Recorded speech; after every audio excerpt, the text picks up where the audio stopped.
Welcome to the Stay Yes Movement podcast with Heather and John. We're here to help you with your professional and personal growth, helping you say yes to all the scary stuff. Hey, Heather, how's it going? It's going good, John. How about yourself? It's Celebration Friday. What are you celebrating? Oh, you know what? I'm celebrating time with family, time with friends. Over the last weekend, we had, it was Easter, so we had people come over to my place and just sitting down and enjoying a beautiful meal together. Big shout out goes to Diane for just putting it all together and making it all happen. And it's so nice just to take time. There's something special. And growing up as a kid, I remember sitting at the dinner table on Sundays for like 2 or 3 hours. Like that was the norm. And today in our busy lives, that's so hard to get. So when we get those moments, I really appreciate them. What about you? What are you celebrating? Same thing. It's been lots of family time, getting together, having a meal.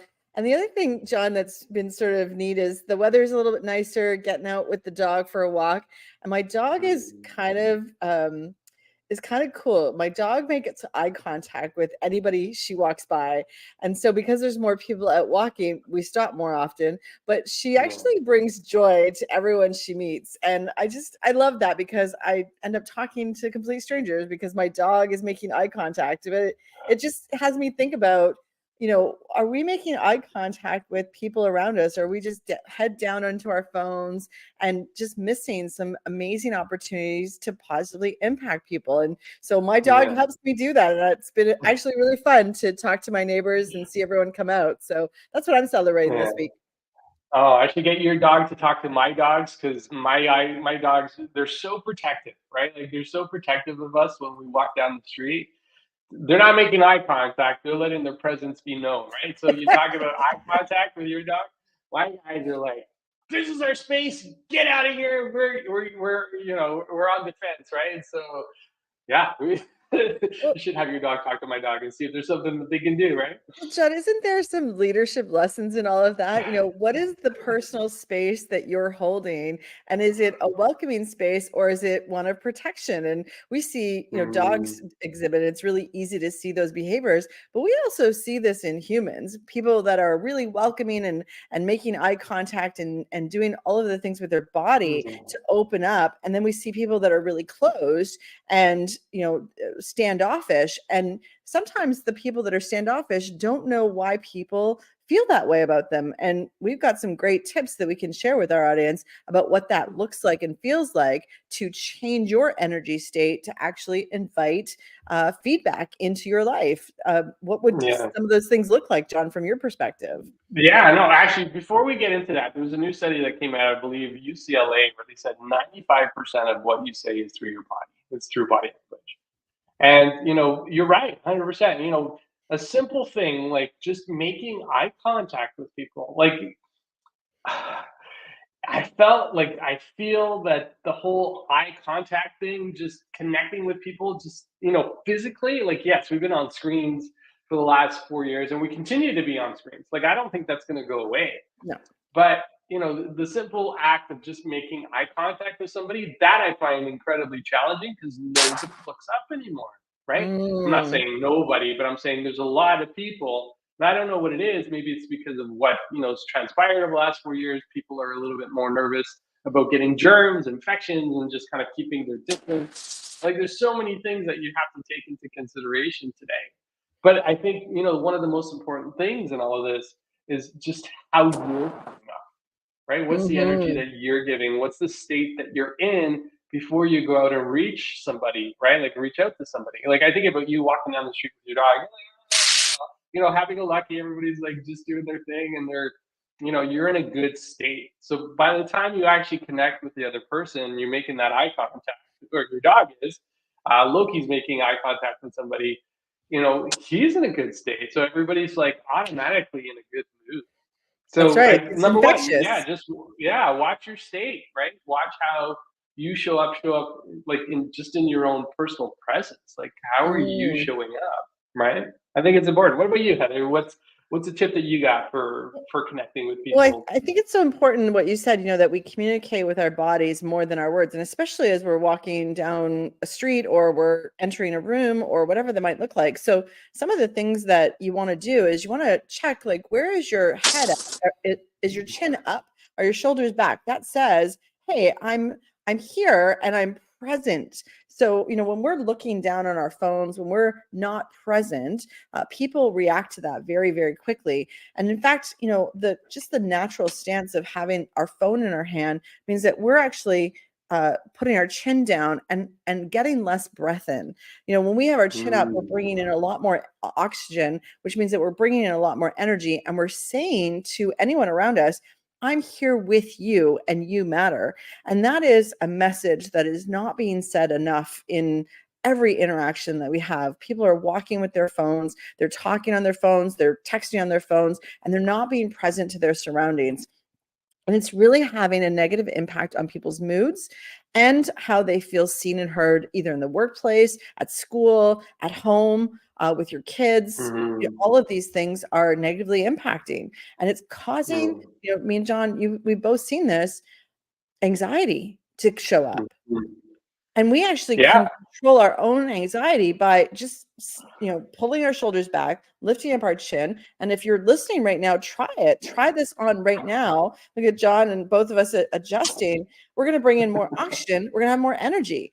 And it's just such a simple body change, but it communicates so much information by that one shift. Yeah. No, listen, I went to a health event just 2 weekends ago, and one of the things they talked about is the state of anxiety and stress in the world, right? And it's at an all time high. I forget the actual figures, but they were talking about it's just at an all time high. A lot more people feeling stressed, tired, exhausted, just wiped out, burned out, right? So just people feeling just defeated, right? Like it's just, Mm, and a part of it, we can control it. So, there's other things that are happening in there from a hormonal level for a lot of folks, but from a very simple perspective, changing your physiology. Amy Cuddy talks about this in her book Presence, right? When we change our physiology, we're changing our psychology. And you're right, when you're bent over and you're looking at your phone, you're actually closing your body off. You're not giving yourself the space that you need to kind of just be in a more energetic space. You can't breathe, right? Like you're not breathing as well as you should be. One of our mentors, well, one of my mentors and coaches, Tony Robbins, he talks about just having a string kind of tied up to your sacrum and just lifting that by 2 millimeters. And just by lifting your sacrum up, you're going to feel more energetic. You're going to feel more confident. You're going to get better breaths into your body. And, mm, just from a communication perspective, just like you're showing up like this versus like this. that's right. And both of us we're committed and we're focused on making impact on the world. And what kind of impact are we making if we're just doing this the whole time? 100%. Right. John, I before I learned these techniques, I think I practiced them by accident. I'm not a tall person. I'm 5 feet tall. So I always wanted to be taller. And the best way to feel taller is to pull your shoulders back, chin up, and just be present in the moment. And, I've even you have said I'm the tallest short person So, we can have a presence that is not related to our actual height. But I actually have been practicing it my whole life because guess what? I've been short my whole life. And this is something that absolutely works. And it is a game changer if you want to do a public speaking, if you're doing a presentation, if you're going for a job interview. These are the types of just little micro changes that you want to do. And I actually check my shoulders. Like I'll do this to just pull them back and then just check my chin and just, do the whole, okay, am I looking ahead? And now I'm like, okay, I'm ready to present and I'm ready to get going. It doesn't matter if I'm presenting to 2 people, 1 person, or 100 people. These are the actions that you want to take to say, I'm here and I'm here with you. And the phone thing, I want to call this out. We're so used to carrying this thing around all the time. But if you're in a room, it's right beside with someone. If you're in a coaching session, if you're a leader, if you're trying to have presence, put it away where it can't be seen. Just turning it over on the table is not enough. It's still saying this might be more important than you to the other person. It's a subconscious message that's getting sent, but that's what it's doing. And so for a moment, you might not be feeling, you're like, I was present that whole time, but your phone actually stole some of your energy away. Yeah, no, listen, we are on technology a lot, right? Especially as we're communicating and connecting with other people. Having those little alerts and pop-ups, you got to turn them off, right? You got to turn. I don't know about PC specifically, but I know on the Mac there's an option where you can go into something called focus mode. And Mm, within the focus modes, you can turn off all the alerts that come in. And listen, it's for me, it's crucial, right? When I'm coaching people all over North America, it's key that I'm fully engaged in the conversation. And I have to turn like my whole screen is blank and it's just me and the other person. mm-hmm. Because if the other person isn't feeling like you're listening, and it's hard to be active listening when you have an email pop up, you have a text message alert, you got this, you got that. Put all those things in silent, turn them around, yes, turn them over, put them in a different space. Just be present in the moment. We've talked about this before. Just be present and don't let anything else kind of invade your space, because all it takes is one little message that has a line that says urgent, and then your mind's already racing off somewhere else. It's just instinctive. It's normal, right? So even within the tech that we're using today, leverage the tech to your benefit, not to your detriment. Because if we're letting these things kind of penetrate our space, penetrate even our peripheral view, Yeah, like things in the background, right? Like the one thing I tell people, if you have the news in the background, just turn it off. Like don't even mute it, turn it off, because you'll still see it in your peripheral view and it'll have an impact on you. And that's right. one of the things that we've talked about from a neuro-linguistic perspective, neuro-linguistic programming perspective, NLP, is how are you priming yourself for these conversations? How are you Mm, priming yourself to communicate? And all the things that we do in advance of our communications is going to have a direct impact on how we communicate with those around us. So you mm-hmm. want to create those routines that are positive, engaging, and help you actually get focused. Because one of the other things I heard from the wellness speakers I was listening to is focus is at an all-time low, right? Because there's so many distractions that are coming into our lives every single day. It's hard for anybody and I see it in the classroom, right? Like having people stay focused on you for more than 2 minutes. It's like I feel like I gotta be a TikTok sometimes.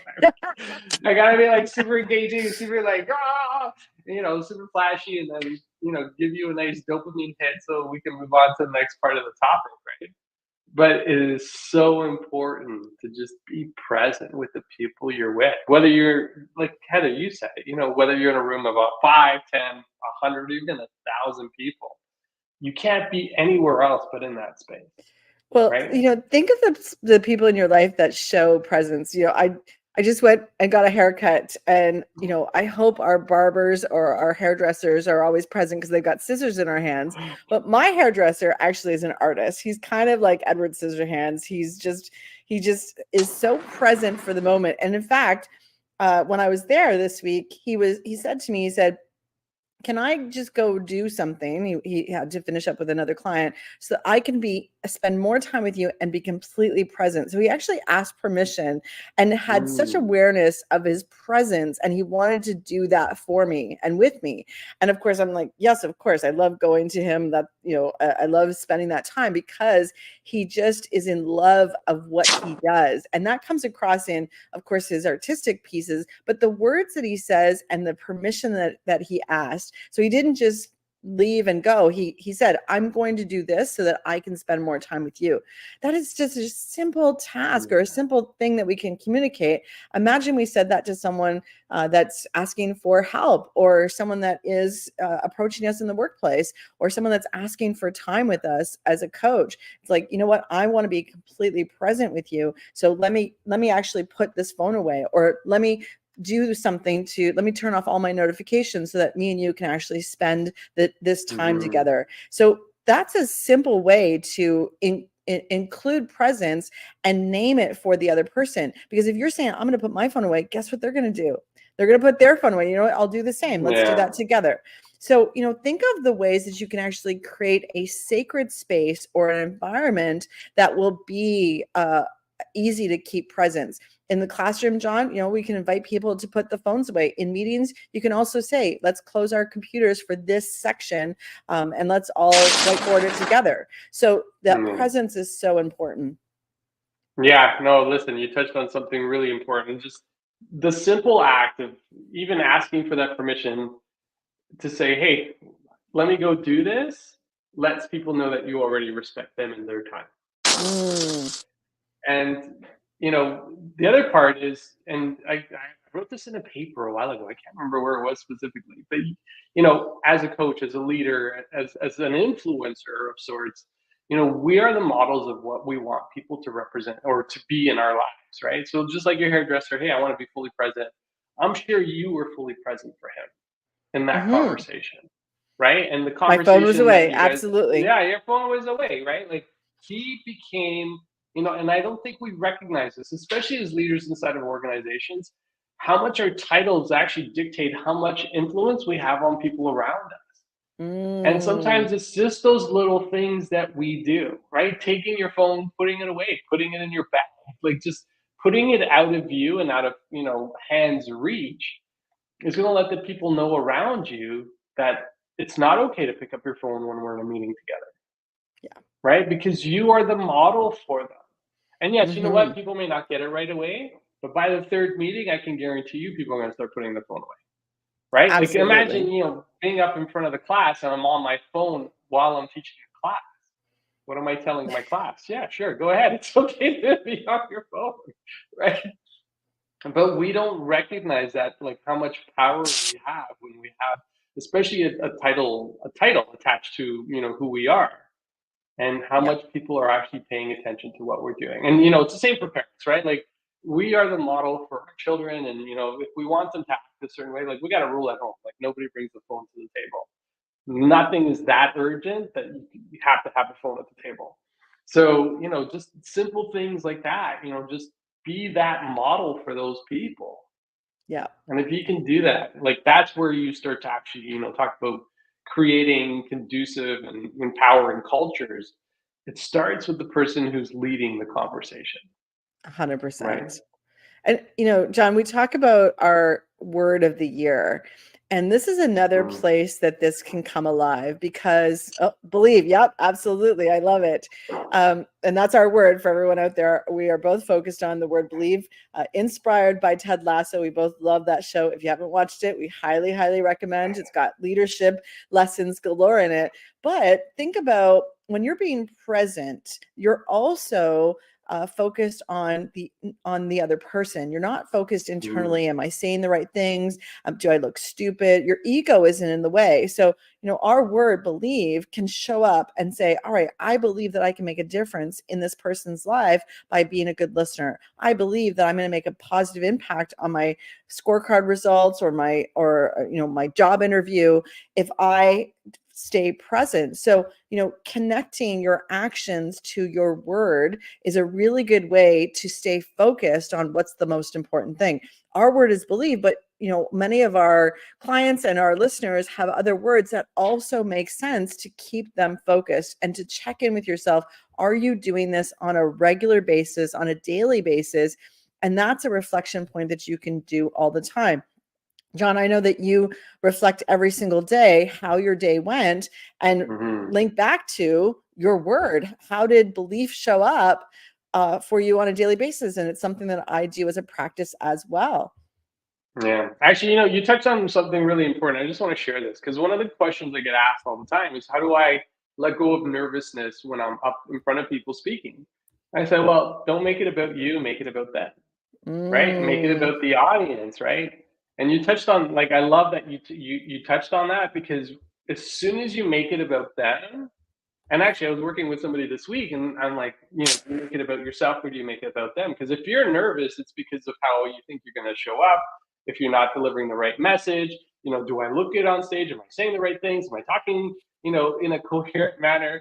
I'm like, let go of all those things and just focus on them and make sure that they know what it is you want to deliver in terms of value. Right? Like having a call to action in everything that you say. If you're especially if you're delivering a talk. Like there has to be some sort of call to action. And what do you want people to think, do, or feel differently at the end of your talk? Otherwise, why are they there listening to you? That's right. So That's right. adding that value to them gets you out of the mindset like this is about me. It's not about you. It's about them. And as soon as you can do that, you'll start to see the nervousness just drop away. Just drop. So yeah. Still to this day, and even for our podcast, for any speaking that I do, whether there's one person in front of me or 1,000 people in front of me, my mantra is the same. Today, I'm going to impact one person. That's it. Mhm. And that one person might be me. So I'm always going to reach my goal, which means that all that nervous energy can just dissipate because the goal is so simple. I'm going to achieve it every single time. And when you positively impact one person, the ripple effect is huge. So here's the call Yeah. to action for everyone. What are you going to focus on? What is a moment this week that you're going to be absolutely 100% present? And, every day, give yourself a little score. Were you 8 out of 10 present? Were you 6 out of 10 present? Were you 2 out of 10 present? But give yourself a little score and keep track of it for the week and see if there's other moments in the day that you can be more present for the ones that you love, for the people that you work with, for yourself. Presence for yourself as well. And this will help you get focused on the right things and check in.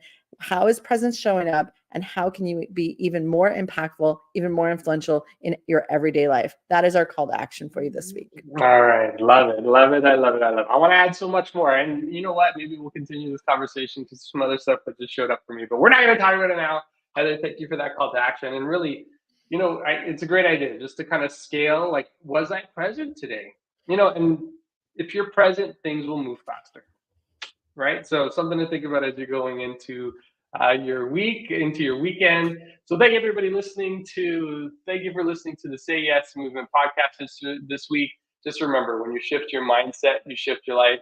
Wishing you all a great one. Talk to y'all later.